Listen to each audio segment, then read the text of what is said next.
Welcome to another episode of Patriotic Pulpit.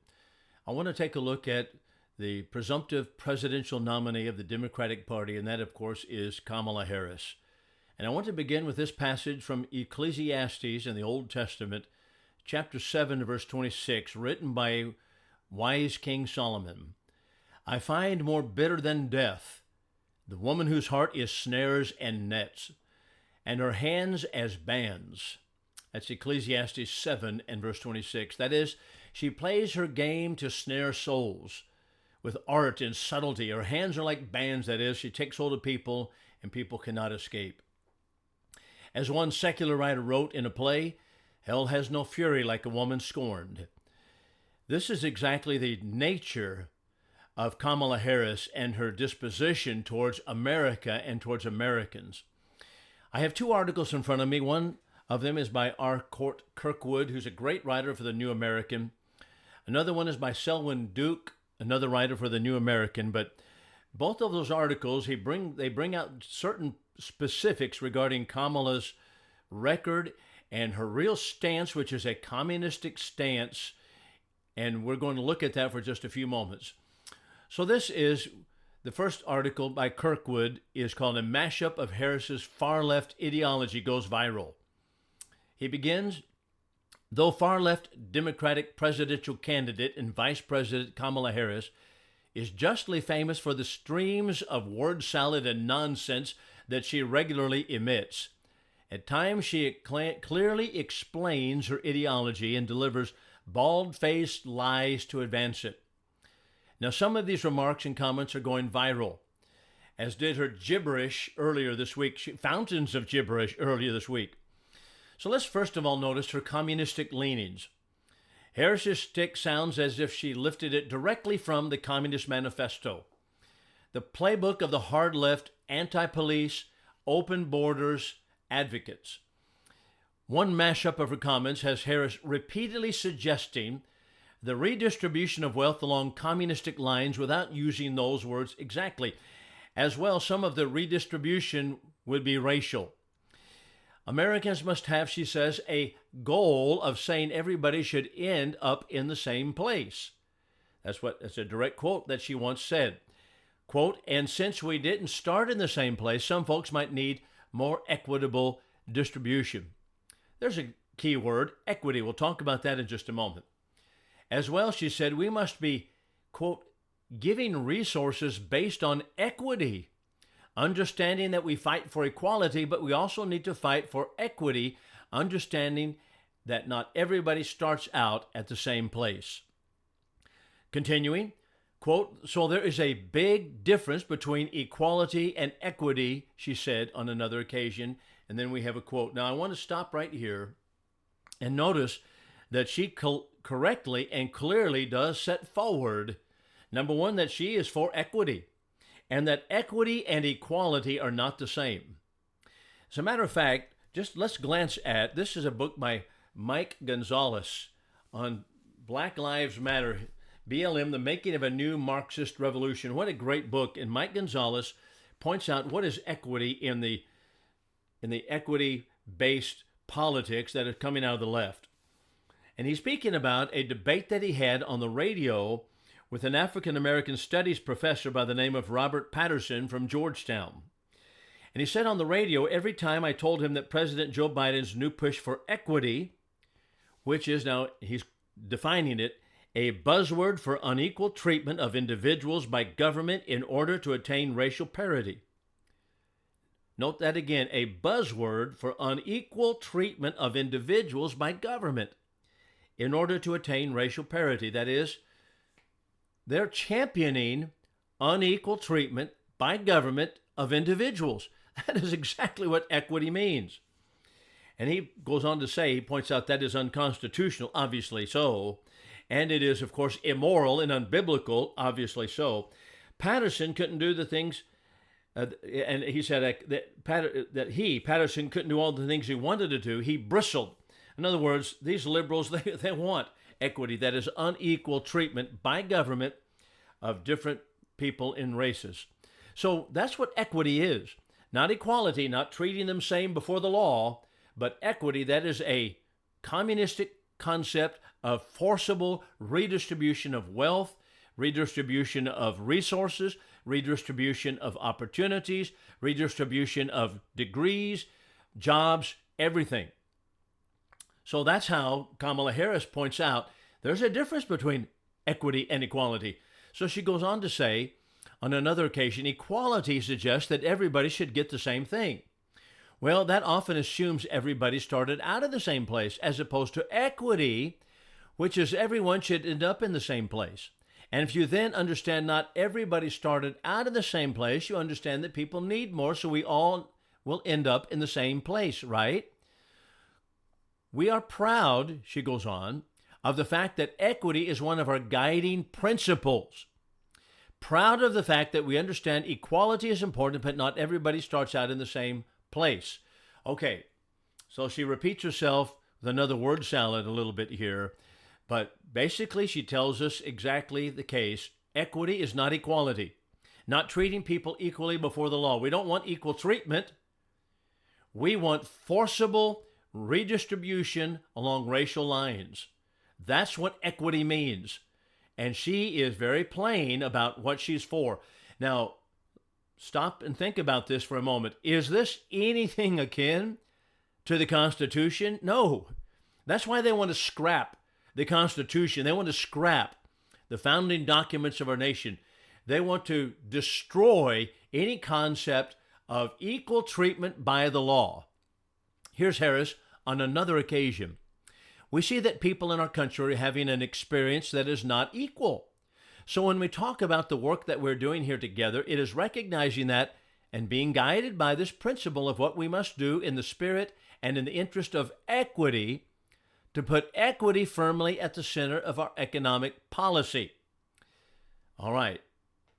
Equity at the center of economic policy. What does that mean? What we just explained, and that is that it is a forcible redistribution of monies, properties, etc., by the strong arm of government against the middle class and bringing everybody in all the races up to the same place. She continues, if you look at the reality of who will benefit from certain policies, she said, when you take into account that they're not starting at the same place, they're not starting on an equal footing, it will directly benefit black children, black families, black homeowners, end of quote.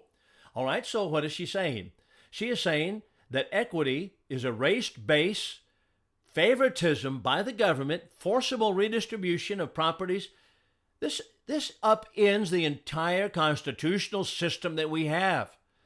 It's absolute, and is upending equal treatment before the law, and it ignores the biblical model of a person, of a man, of mankind, and that is that people come to a certain place in life not because of what government has done or not done for them, but because of their own efforts, but because of what they have done or not have done. There are many people who are in prisons, in jails, in juvenile detention, but it is not because somehow there's a white supremacist system in place and therefore they're putting blacks in juvenile detention and jail. It is because they have violated the law and they are there because of that reason. But she wants to redistribute everything, even punishment for crimes, on equity basis, and that is unequal treatment by the government. And she says this is also our economic policy. This upends freedom in America. It is the death of freedom. Freedom has a death knell with Kamala Harris. Now let's go on to her anti-police rhetoric. And by the way, before I move on to that, it is also opposite to and antagonistic to the biblical model of man. Man is what is in his heart. And what people do in their heart and what they go out and achieve in their lives. Some people have much more money than I do. I'm in middle America, lower middle class, perhaps. If you compare me to people in El Salvador, of course, they would think I'm very wealthy. But in America, just lower middle class, just kind of scooting by barely. Have some property, but not much. Just, you know what? That, to Kamala, she says, well, everybody needs to have all this redistributed. We need to forcibly do it by government. And we're ignoring the fact that people make money or they have properties because of their own hard work. There are many people who are so wealthy in this country, and I don't deprive them of that. I don't desire that money. I don't pine for it. I don't covet their money. I don't covet their position. A lot of people are a lot smarter than I am, many people, and so they make a lot of money, but do I deprive them of that? Do I sit around and pine about it? No. That's what they have done. That's what they have achieved. As a matter of fact, Kamala, if you redistribute all the monies and properties equally among everybody today, tomorrow it will be unequal because some people are wiser than others. You will be wiser than I am because you will have invested, and I will not have invested. I might blow mine, and other people will invest theirs and save theirs, and they will have tomorrow it will be an unequal distribution. Why is that? Because there are differences in people. And differences in people come out in different places economically as well as scholastically and other things in life. But ignoring all of that that reality about human nature, communism says, no, we've got to redistribute it. Consider her anti-police rhetoric as well. Ask what she thought about defunding the police. Harris said, we need to reimagine. That's one of those buzzwords, isn't it? Reimagine. How we, she says, are creating safety. How do you create safety? Cities, she says, spend too much money on policing, and we know that is not the smart way and the best way or the right way to achieve safety. End of quote. All right. Why doesn't she get rid of the Secret Service that protects her? She tells us plainly and boldly that spending money on policing is not the best way or the right way to achieve safety. Creating safety is not by protection with force. Just get rid of the police, as she's telling us in the neighborhoods to do that. Why doesn't she get rid of her police? Why doesn't she get rid of her Secret Service? Give them to Donald Trump. He'll need it because the left is always wanting to go to war with the right. Why don't they give them to Donald Trump? She wants that protection. This is why the left is so hypocritical, so outlandishly hypocritical. It just boggles the mind that she would actually be accepted by any group of people or any person in America at all. She goes on to say, for too long, the status quo thinking has been you get more safety by putting more cops on the street. She gets more safety by having cops surrounding her wearing guns. True or false? It just blows the mind. Well, that's wrong, she opined. Because, by the way, now this is her quote, if you want to look at upper middle class suburban neighborhoods, they don't have that patrol car. They don't have those police walking those streets. But what they do have, they have well-funded schools. What they do have is home ownership, high home ownership rates. What they do have are thriving small businesses. What they do have is access to public health and mental health services. All right, stop here. The poor neighborhoods, they have the police in there continually. Why? And the middle class neighborhoods and the upper class neighborhoods, suburban neighborhoods, they don't have that. Now, she acts like that is all about racism. Let me tell you something. She ignores what everybody knows is the case. Small businesses don't thrive on the other side of the track, so to speak, in poor neighborhoods and even in black neighborhoods and Hispanic neighborhoods because of the rampant crime that is going on in those locales. That's why. As a matter of fact, the government has bent over backwards to give loans to businesses to open up on the poor sides of many communities across America, right here in Wichita Falls, but they never stay in business because, what we just told you, there's rampant, out of control drug use and crime and people disregarding the law. That's what's going on. That's what's going on in the public schools, where the minorities are in the majority. That's exactly what's happening. But people don't want to say that, apparently. Nor does Harris think, this is Kirkwood writing now, nor does Harris think illegal aliens are, here illegally. If it's wrong to somehow suggest that undocumented immigrant, she says it is wrong to somehow suggest that an undocumented immigrant is a criminal. Being an undocumented immigrant is not a crime, she said. I know what a crime looks like. I bet she does. An undocumented immigrant is not a criminal. Well, then why do we have the laws on the books? You see, they want dictatorship. They don't want to pay attention to the laws on the books. There is a law regarding people coming across a border illegally. It is a criminal act. Indeed, an undocumented immigrant, she goes on, is not a criminal. Is a mantra akin to her cultus to see what can be, unburdened by what has been. Nor does she like the term radical Islamic terrorism. I wonder why. Maybe that's one of the reasons that she boycotted Benjamin Netanyahu going to Congress this week, because she sides with, yes, Hamas, the pro-Hamas people. Radical Islamic terrorism, she doesn't like that term. Doesn't matter what kind of killing they do. It's hard to believe that we have such a radical, pro-communist, pro-Islamic, terroristic person who is running for president on the Democratic ticket, apparently running. Now, here's an article by Selwyn Duke, and he talks about her far-left, anti-life, anti-biblical stance. Now, he calls it an anti-Catholic, but that's not really what it is. It's really an anti-life, an anti-biblical stance that is pro-abortion. It's not simply anti-Catholic. It is anti-Christian. Catholicism is not Christianity. Christianity is formed by the Bible, and you don't read about Catholicism there. So that's why I make that distinction. So the far left, anti-biblical stance. So in 3 Senate Judiciary Committee hearings, writes Selwyn Duke, from 2018 through 2020, Harris proved herself a far left, anti-life extremist. During confirmation hearings of a U.S. Supreme Court Justice Brett Kavanaugh, 2018, she lied about a dissent that Kavanaugh, a judge on the U.S. Court of Appeals for the District of Columbia Circuit, had written in the case that was called Priest for Life versus the United States Department of Health and Human Services.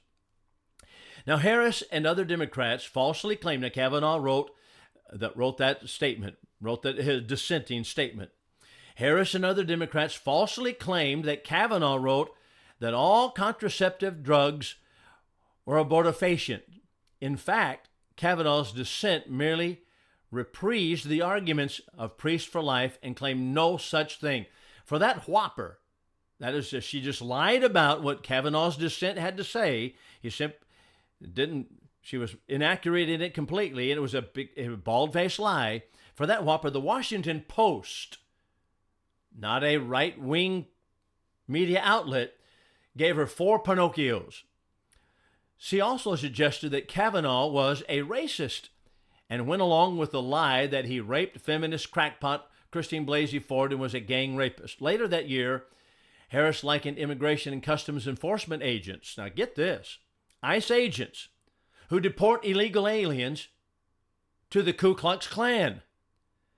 In keeping with the smear of Kavanaugh, she attempted to impose a religious test on Brian Boucher, a nominee for the U.S. District Court for the District of Nebraska.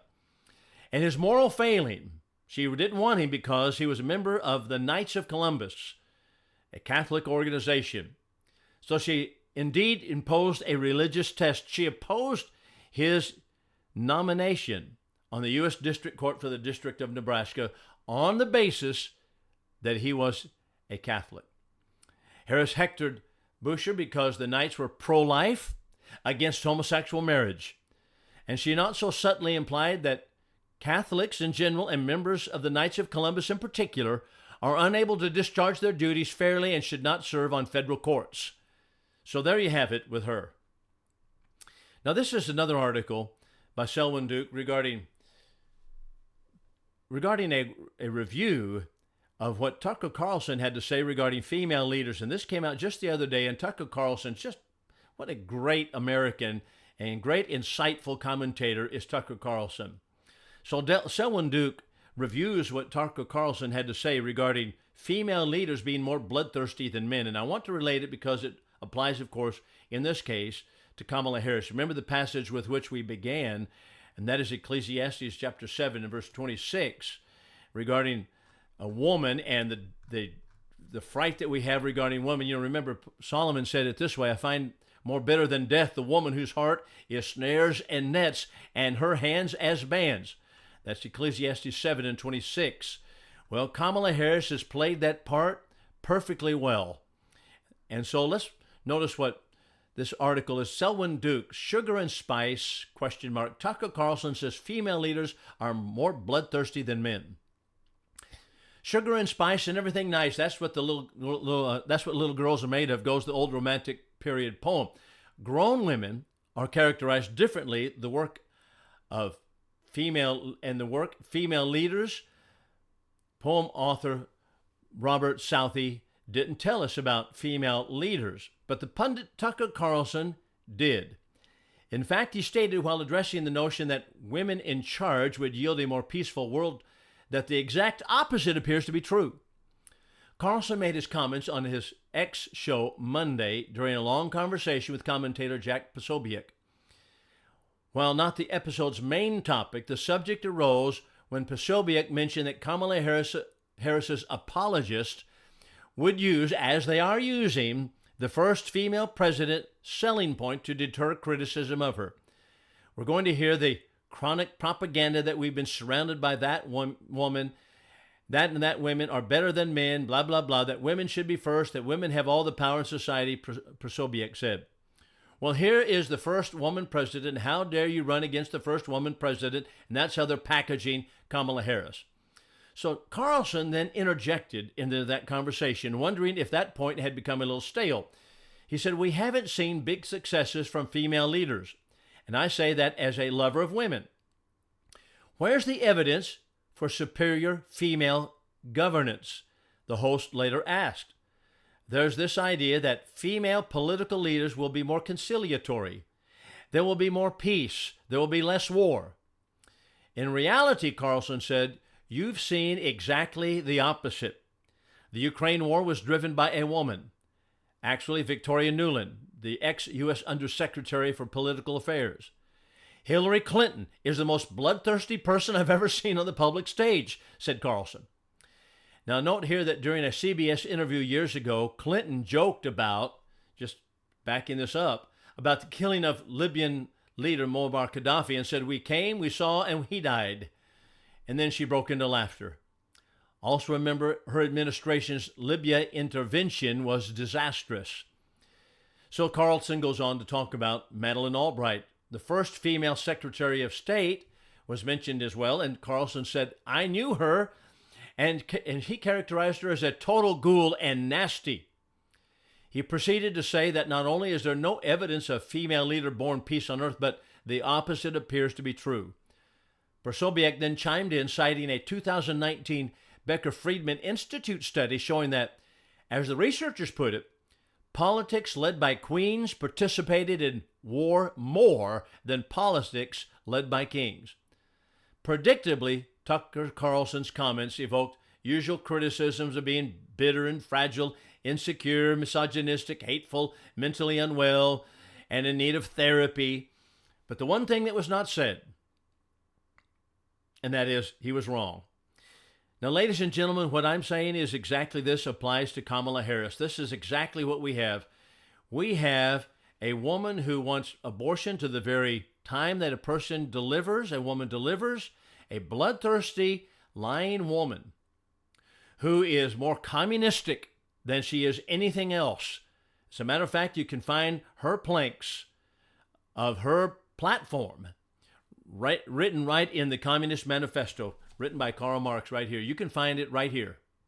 That's what she believes. That's what equity is all about. We better reject Kamala Harris. We better get the word out as soon as possible.